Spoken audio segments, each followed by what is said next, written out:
Hey, let's rebuild this lift pump right here. Well, first thing we gotta do is take it off. Let's do that now. Just gotta take the supply line and the discharge line off. That's not hard. So on this old Massey 245 I'm working on, it's a 1/2 inch wrench to get those fuel lines loose, and then a 7/16 socket to get the nuts off the studs. There it is. Let's get it rebuilt. I've already had this one apart once before and cleaned it, put it back together, but I did notice there was some damage on the inside and it needs to be rebuilt. That's what we're doing today. But when I took the lines out, the seals stayed inside, the olives. Now those aren't true olives. Those are 7/32 vacuum line that I used in the place of olives, and they seal pretty well. But we're just going to pull those out with a pick. We don't want to leave those in there. Alright, now we're going to take a screwdriver and take these screws out, but you want to pay attention to the orientation, which direction these ports are shooting out from. So this is the way it sits in there, and those are facing toward me at a 45-degree angle. We're going to remember that. I'm just going to take a flathead screwdriver and start taking these screws out all the way around. All right, so we got the last of the screws out. Let's just break this thing open just a little bit. Yep, already some goopy mess fell out of there. And look at that. That's as clean as I could get it last time I took it apart. And there are your check valves. One's facing one way, one facing the other way. What that does is it allows fuel to come into this port, but without being able to go back out. It allows fuel to go out this port, but without being able to come back in. So we're going to need to replace both of those check valves. When I took this apart last time, one of these check valves, it was this one, was actually turned sideways in there, kind of flipped up on its end. So it wasn't holding anything back. So we're going to clean this up, and let's see, we can take this out. It's got a little, ooh, that is some brown, nasty mess. You see that? Look at that. I would call that nasty. But we're going to take this apart, pull it out like that. Watch out for that spring. You can see the inside there. All that still actuates just right. So we're going to replace all of this with what came in our kit. Let's go look at our kit. Here's our new kit. It is part number 165257 from Allstate Ag Parts. I ordered this from yesterdaystractor.com, which is where I get a lot of my stuff from.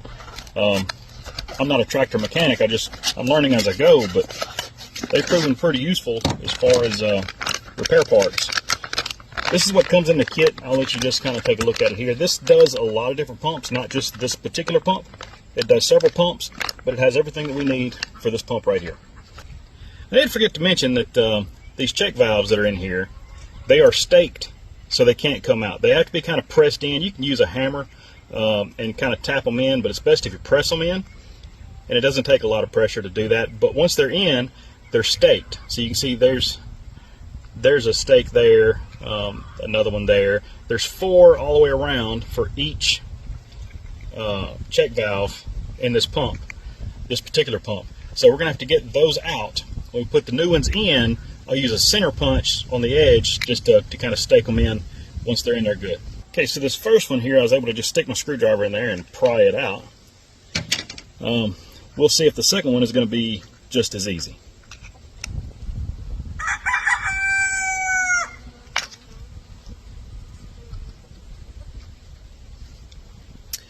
There we go. Got the second one out.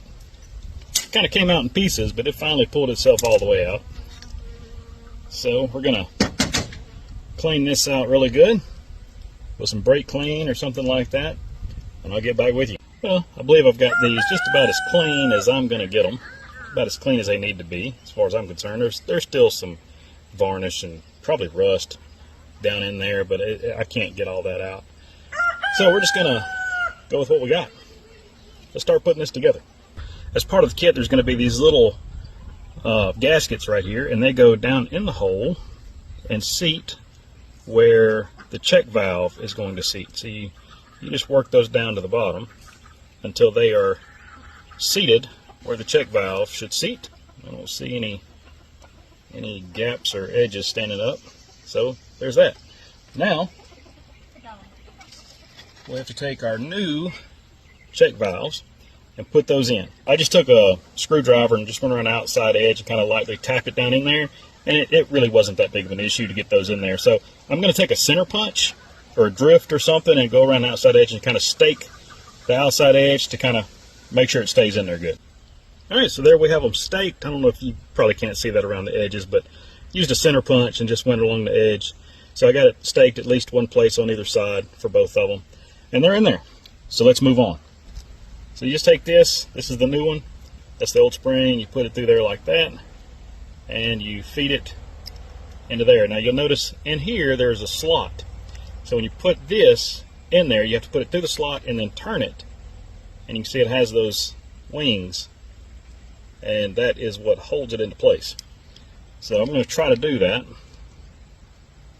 without messing anything up. Alright, I finally got that in there. That took a little bit longer than I anticipated, but it is in there. And you can see when I work this lever back here, it does pull it down, which is what I'm looking for. What I'm going to do is remember that these ports are facing me at a 45-degree angle in this direction, so that goes down just like that. And then we're going to put the screws back in it.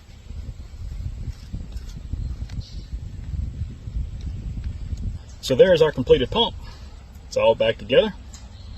Now, why did I rebuild this? I probably should have talked about that in the beginning, but I didn't.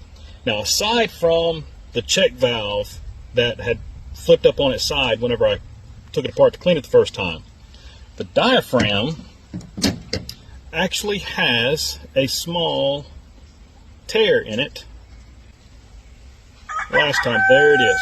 There it is right there. There's a small tear right there. You may not think that's much, but that's enough. And if it allows any pressure to bleed through there, then that pump's not going to be pumping effectively. And with that check valve, even when I flipped it back right and pressed it back down in there, it still wasn't checking the way it's supposed to. With every pump, it was drawing a little bit back and then pushing more forward. So it was still effective at pushing fuel. It was just pulling some back, a little more back into it before it was pushing out. So let's get a fuel line in this and we'll see how it works. This is the fuel line that comes from the lift pump to the fuel filter housing here. I made a video recently describing how I made this line, so if you haven't seen it and you're watching this video, just go back a few videos and you'll see how I made this line out of a steel brake line. But I also did a video just a few days ago about using fuel line in the place of this olive.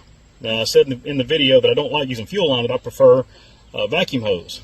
And that's this. It's a 7/32 vacuum hose. It's softer than fuel line, and it's not as thick-walled. Okay, so you can see this doesn't stand very proud compared to the nut.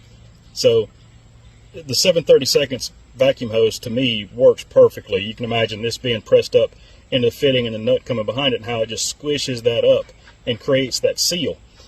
Now this is one I did a little while back, and it's old, so I'm going to take it off and I'm going to replace it. But thought I'd show you how I fit this into the fitting with that 7/32 vacuum line. So the first thing I'm going to do, this is the side right here that goes into the lift pump. So I'm going to take the 7/32 vacuum hose and slide it up over that line, just like that. And just like I did in my previous video, I'm going to take my trusty pocket knife and I'm going to wring it. It's easier to do this with it on the line, on the steel line, because the steel line holds a firm grip of it and you can make a straighter cut. There that is. I didn't cut that back half very straight, but it'll squish up in there now. So that is going to be this port right here. As you can see, at 7/32, it is the perfect size to fit up in that hole. And you press it in Sometimes if it's a little big, you can take a little screwdriver and just kind of poke it in there a little bit. But look how easy that started. Just like that. When I tighten that down, you can imagine that rubber just squishing up in there and forming a seal all around in here, and it won't leak a bit.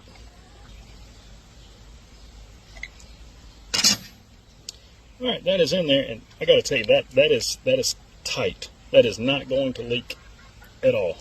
That is in there good and tight. So I'm going to make another one for this end, and then I'm going to go put one on the supply side of the line that's on the tractor, and then I'll get back with you. Okay, so here we are. The pump is reinstalled, has a new gasket underneath it, and the fuel lines are hooked up to it. Now I left this line here that's dripping disconnected from the filter housing because I want to see just how much pressure is behind it whenever I work that lever. You see fuel dripping because it's just gravity fed from the tank. Let's see what happens when I press this lever. That is what I'm looking for. So here we are. We just rebuilt that pump right there, and everything is working flawlessly. But what did I do wrong? What did you see that I could improve on? I'm not a mechanic. Some of you, I think I've misled into thinking I was a mechanic, but I didn't mean to. I'm not a mechanic. I'm just learning as I go. You saw me do it. What did I do wrong? What could I do different? What could I do better? Let me know.